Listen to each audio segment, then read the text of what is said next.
Assalamualaikum warahmatullahi wabarakatuh. Perkenalkan, nama saya Yumega, NIM 2015053, kelas BKPI 2C, Fakultas Tarbiyah, Prodi Bimbingan Konseling dan Pendidikan Islam, dosen pengampu Puri Handayani, MA.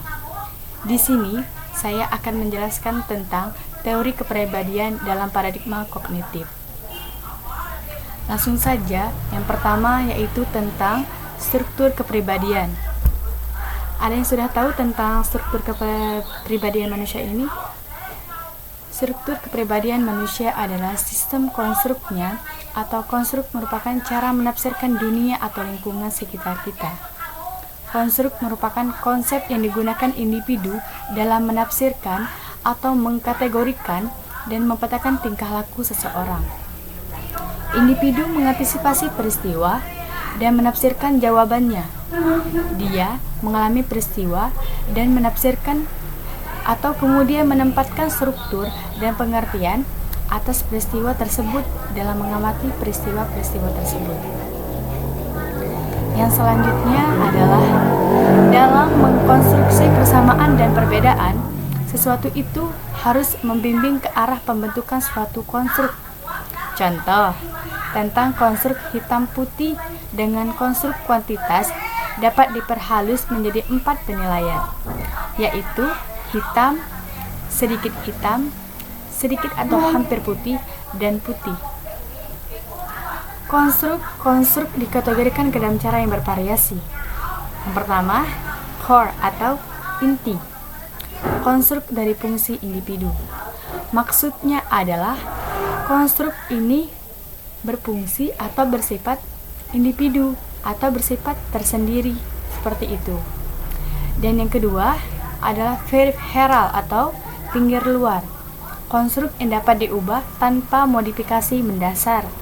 Serius dari konstruk inti, maksudnya adalah konstruk ini dapat diubah tanpa dimodifikasi, dan dia bersifat serius dari konstruk intinya tersebut, seperti itu. Yang ketiga adalah permeable, dapat ditembus. Konstruk yang terbuka dapat menerima elemen-elemen yang baru. Maksudnya adalah konstruk ini bersifat terbuka dan dia menerima elemen-elemen yang baru, seperti itu. Dan yang keempat adalah permeable, tak tembus atau dia selalu tertutup. Konstruk yang menolak elemen-elemen yang baru. Maksudnya adalah konstruk ini bersifat tertutup, konstruknya menolak elemen-elemen yang baru, seperti itu. Dan yang kelima adalah tight atau rapat. Dia rapat dan erat. Konstruk yang tidak mengubah-ubah prediksi. Maksudnya adalah konstruk ini bersifat erat dan dia tidak mengubah prediksi. Dia seperti itu saja. Dia tidak mengubah, seperti itu. Dan yang keenam adalah verbal. Konstruk yang mempunyai simbol kata yang konsisten atau ajek. Maksudnya adalah konstruk ini mempunyai simbol yang konsisten. Dia bersifat konsisten atau ajek, seperti itu. Yang selanjutnya adalah yang kedua, yaitu tentang dinamika kepribadian.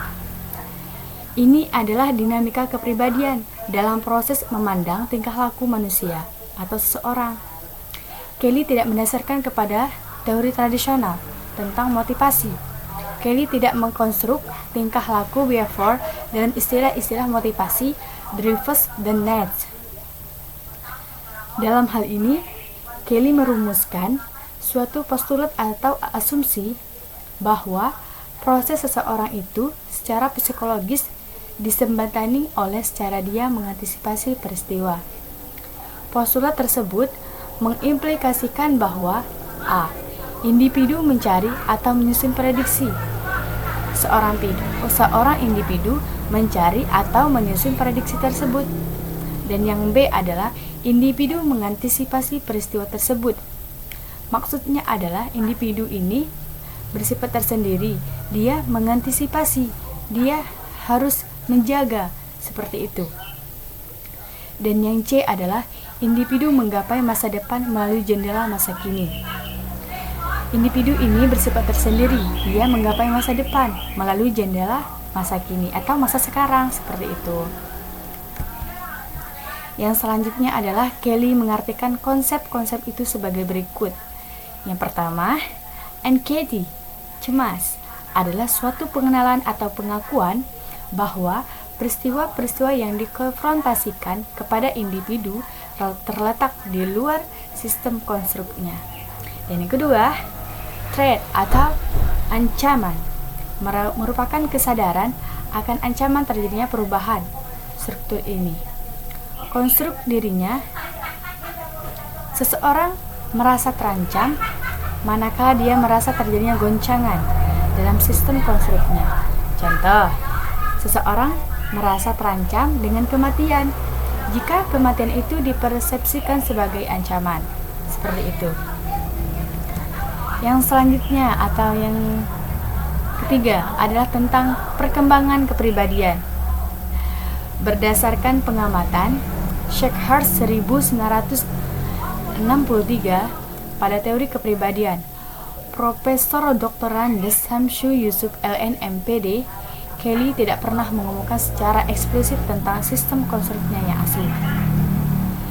Kelly menyatakan bahwa konstruk-konstruk itu berasal atau bersumber dari usaha mengkonstruksi replika jawaban-jawaban atas peristiwa yang terjadi.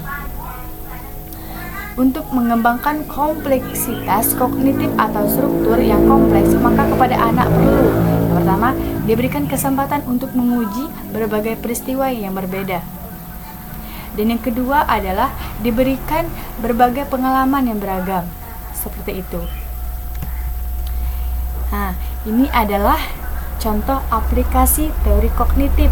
Yang pertama, menentukan tujuan tradisional. Menentukan tujuan tradisional maksudnya adalah kita harus menentukan terlebih dahulu tujuan tradisional kita tersebut. Seperti itu. Dan yang kedua adalah memilih materi pelajaran. Setelah kita menentukan tujuan, kita harus memilih materi pelajaran tersebut. Seperti apa materi kita, seperti itu harus ditentukan. Dan yang ketiga adalah menentukan topik yang mungkin dipelajari secara aktif oleh mahasiswa. Maksudnya, setelah tujuan, materi, kita juga harus menentukan topik yang mungkin akan dipelajari secara aktif oleh mahasiswa. Topik apa, seperti apa topiknya, seperti itu. Dan yang keempat adalah menentukan dan merancang kegiatan belajar yang cocok untuk topik yang akan dipelajari mahasiswa. Maksudnya adalah kita tentukan dan kita rancang kegiatan belajar kita yang cocok untuk topik kita tadi yang akan dipelajari oleh mahasiswa atau yang akan dipelajari kita sendiri. Seperti itu. Dan yang kelima adalah mempersiapkan pertanyaan yang dapat memacu kreativitas mahasiswa untuk berdiskusi atau bertanya. Setelah menentukan tujuan, memilih materi, menentukan topik, menentukan dan merancang kegiatan belajar, selanjutnya kita akan mempersiapkan pertanyaan. Jadi kita harus benar-benar siap. Kita harus mempersiapkan pertanyaan yang benar. Agar apa?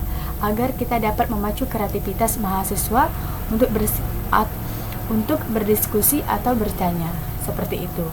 Dan yang keenam adalah mengevaluasi proses dan hasil belajar kita. Maksudnya adalah kita evaluasi, kita periksa kembali tujuan kita, materi kita, topik kita, kegiatan belajar kita tadi, pertanyaan kita tadi, apakah sudah benar? Seperti itu. Jika sudah benar, baru kita presentasikan. Seperti itu.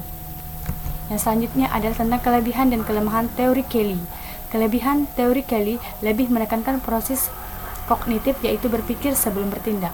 Maka dari itu, kita seorang mahasiswa, jika ada apa-apa, kita harus berpikir dulu sebelum bertindak. Agar apa? Agar tidak terjadinya kesalahan. Seperti itu. Dan kelemahannya adalah teori ini tidak begitu eksplisit menjelaskan asal-usul konstruk terbentuk. Dan yang kedua adalah tidak terlalu membahas proses perkembangan.